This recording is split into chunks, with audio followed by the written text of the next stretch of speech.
ابراہیم خداوند پر ایمان لایا اور یہ اس کے لیے راستے محسوب ہوا۔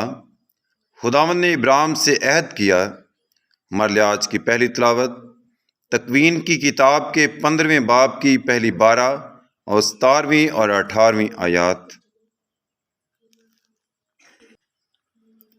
ان واقعات کے بعد خداوند ابراہیم کے ساتھ رویا میں ہم کلام ہوا اور کہا کہ اے ابراہیم مت ڈر، میں تیری سپر ہوں اور تیرا اجر عظیم ہوں گا۔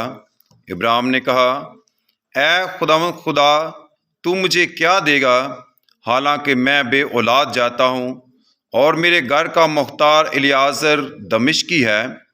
پھر ابراہیم نے کہا کہ تو نے مجھے فرزند نہ دیا، اور دیکھ میرا ہانہ زاد نوکر میرا وارث ہوگا۔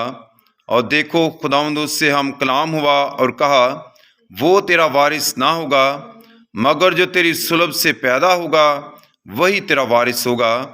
پھر وہ اسے باہر لے گیا اور کہا کہ آسمان کی طرف نگاہ کر اور ستاروں کو گن، اگر تو نے گن سکے۔ اور اس نے اسے کہا کہ تیری اولاد ایسی ہی ہوگی۔ اور ابراہیم خداوند پر ایمان لایا اور یہ اس کے لیے راستے محسوب ہوا۔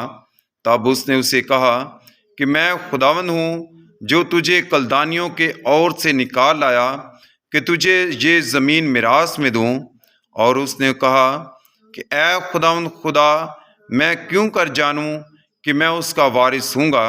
اور خداوند نے جواب دے کر کہا کہ 3 برس کی ایک بچیا اور 3 برس کی ایک بکری اور 3 برس کا ایک مینڈا اور ایک کمری اور ایک کبوتر کا بچہ میرے واسطے لا۔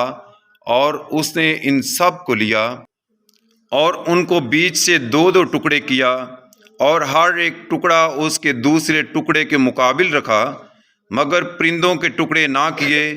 تب شکاری پرندے ان لاشوں پر اترے، پر ابراہیم انہیں ہنکاتا رہا۔ اور جب آفتاب غروب ہونے لگا تو ابراہیم کو گہری نیند آئی اور بڑی ہولناک تاریکی اس پر چھا گئی۔